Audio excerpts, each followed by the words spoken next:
بسم اللہ الرحمن الرحیم الصلاۃ والسلام علیکہ یا رسول اللہ صلی اللہ تعالیٰ علیہ وسلم۔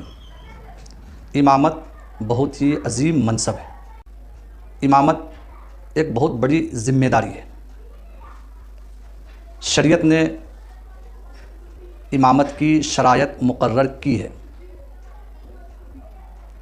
کہ امام وہی بن سکتا ہے جو مسلمان ہو، یعنی جس کی بد مذہبی حد کفر تک نہ پہنچی ہو۔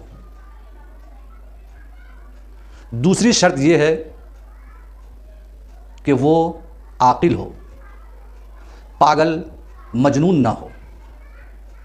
تیسری شرط یہ ہے کہ وہ مرد ہو۔ مرد عورت کا امام نہیں ہو سکتا۔ چوتھی شرط یہ ہے کہ قرأت کرنے پر قادر ہو، اور پانچویں شرط یہ ہے کہ معذور نہ ہو، اور چھٹی شرط یہ ہے کہ بالغ ہو۔ بالغ غیر بالغ کا امام ہو سکتا ہے، لیکن غیر بالغ کا امام نہیں ہو سکتا۔ ان شرائط میں سے کوئی بھی شرط مفقود رہی، نہ پائی گئی، تو وہ امام کا اہل نہیں ہو سکتا۔ فقہا فرماتے ہیں کہ سب سے زیادہ امامت کے حقدار وہ شخص ہے جو نماز اور طہارت کے مسائل جاننے والا۔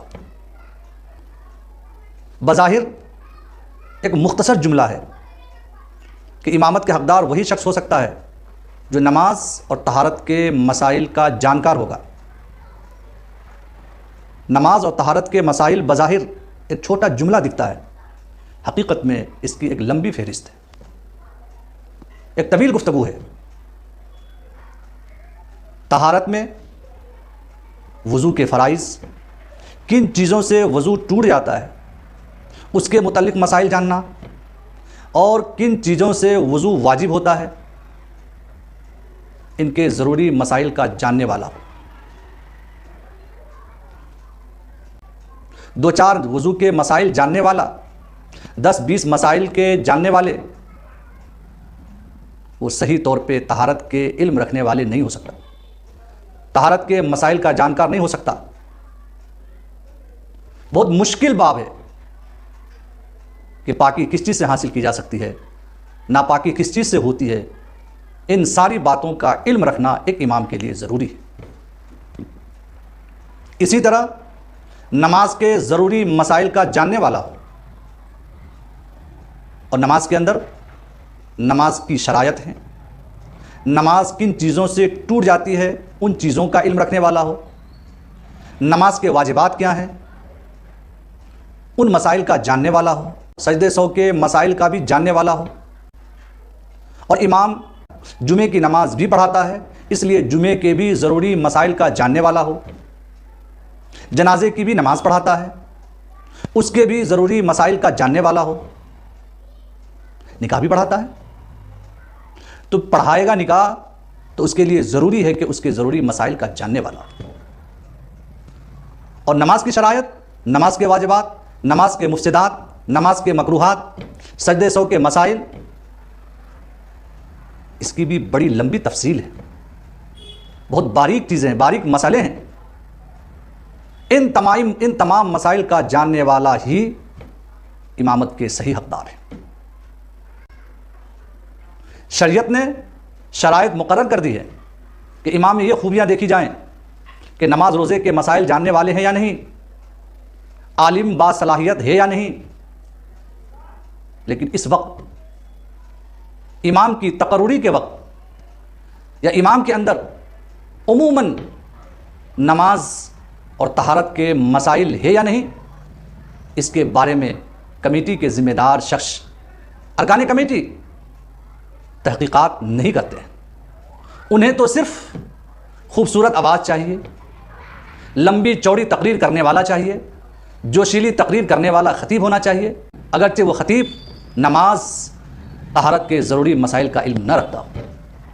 بس خوش آواز، اچھی آواز یہ ہو جائے تو اسے بڑے امام سمجھا جاتا ہے، اور بعض جگہوں پر حافظ کی شرط لگا دیتے ہیں، ہمیں تو بس حافظ امام چاہیے۔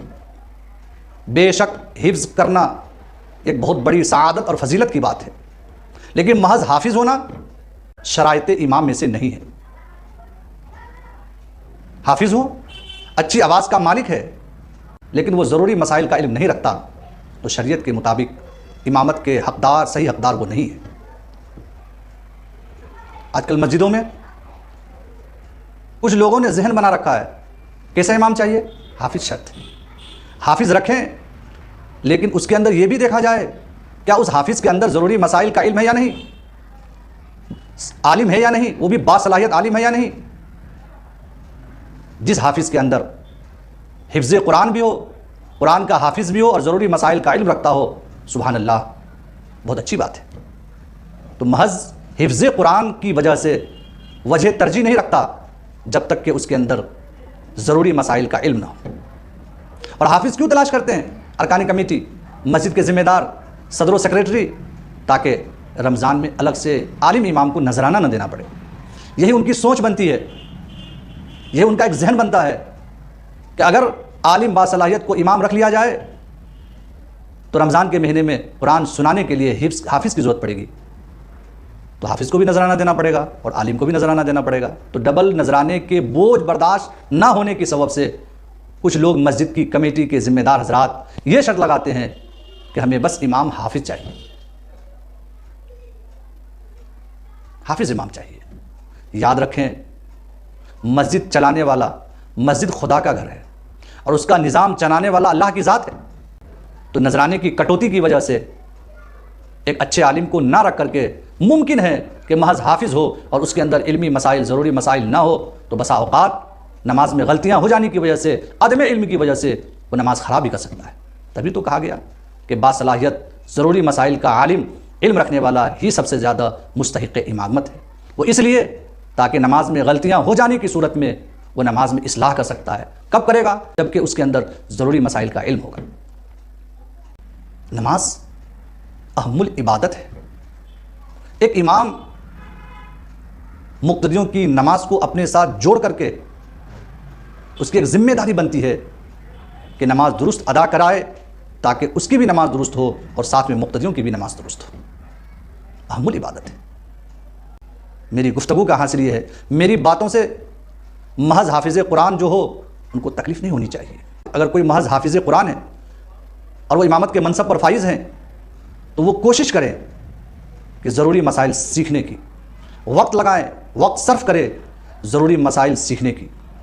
صحابہ کی تاریخ اٹھا کر کے دیکھیں، ایک مسئلے کی جانکاری کے لیے صحابہ کرام سواری پہ سوار ہو کر کئی ہزار کلومیٹر مسافت طے کر کے ایک علم حاصل کرتے تھے۔ اور آج مسائل حاصل کرنے کے سورس اور ذرائع بہت کچھ ہیں، لیکن لوگ دینی مسائل حاصل کرنے کے لیے جذبہ نہیں رکھتے ہیں۔